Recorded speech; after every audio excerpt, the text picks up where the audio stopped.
Good morning, Trojans. Hope everybody had a great weekend. Had a chance to recover, got the chance to get outside and enjoy some of this beautiful weather we've been having.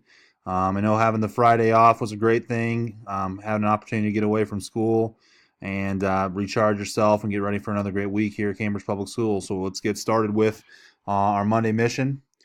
If we would take a look back at last week's Monday mission, it was to be kind, hashtag be kind. For those that pay attention to Twitter, you'll realize that the hashtag be kind is something that's taken kind of over Twitter. It's something that is a mission that's going on all over the place. A lot of schools in our state of Nebraska. One of the schools that I follow is Norris Public Schools, and they've really bought into that movement. It's just basically what we're trying to do here on a day-to-day basis with the Trojan Way, and just kind of an expectation level of how we want people to be. So the challenge last week was to be kind to others. Hopefully you met that mission, and we're ready to move on to another one. So keep up the good work.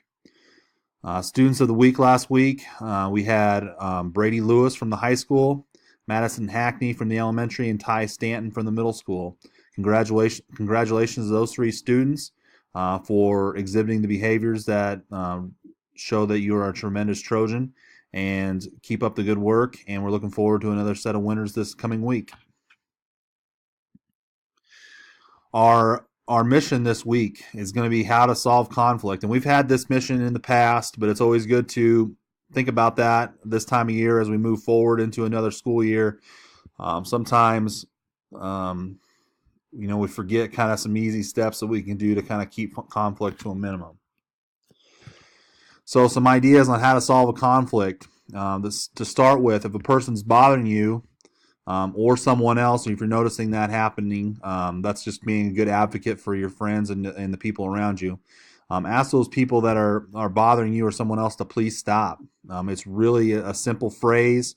You don't really have to engage any further than that. Sometimes when you ask a person to stop, they'll have some sort of comment back to you.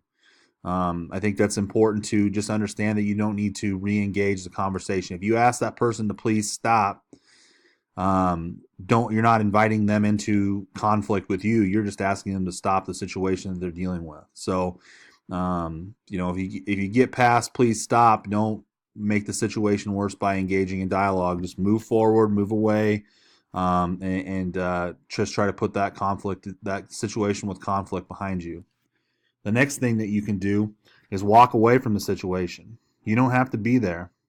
If you're in the classroom and somebody's showing conflict to you, you can get up and move. You can separate yourself from that situation, because a lot of those conflict moments happen when you have those non-structured times, those non-instructional moments where teachers aren't out in the front of the classroom instructing. That usually those happen during those free moments during your day. So you have that opportunity to move yourself away from the situation and separate yourself from that conflict. The next thing to do is, if those first two steps don't work, the next thing you can do is tell an adult and allow them to help you solve the conflict.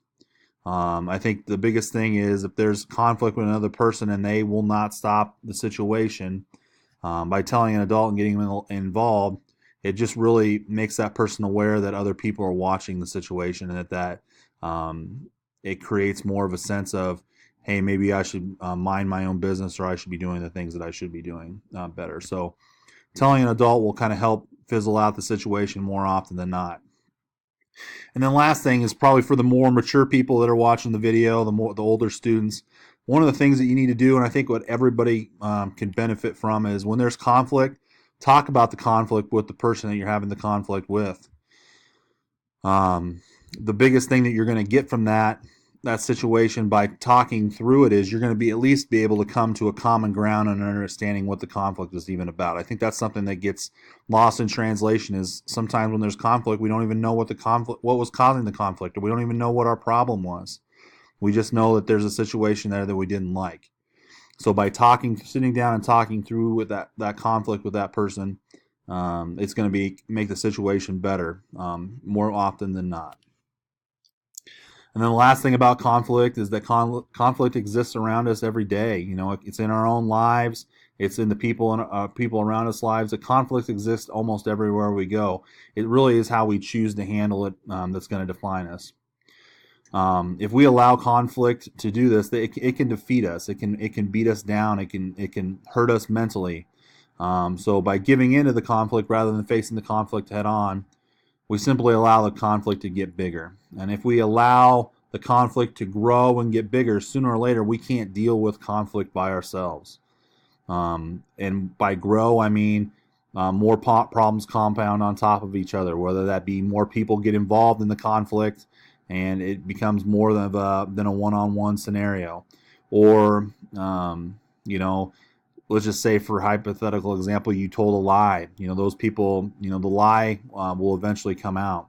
So don't allow conflict to build on top of itself and grow beyond your ability to handle it.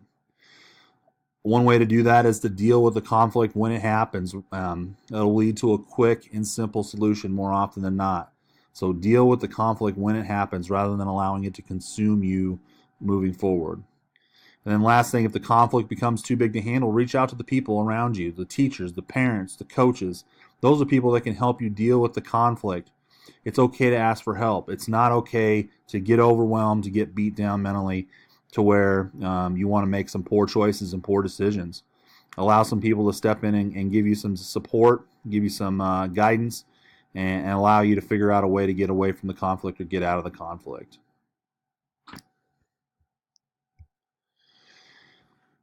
Finally, September again is our Trojan Way focus is trustworthy. This is the last week of the month, so we'll transition into respect next week. But for trustworthy, focus on being honest with yourself and those around you. Dishonest people are the ones that lose respect from their peers. Take the high road and be an honest person. That defines being what a true Trojan is. Again, our Trojan Way focus this month has always been on trustworthy. Keep trustworthy in the back of your minds as we move forward, and we'll keep trucking along and keep this school year headed in a positive direction. So let's have everybody have a great week and go Trojans.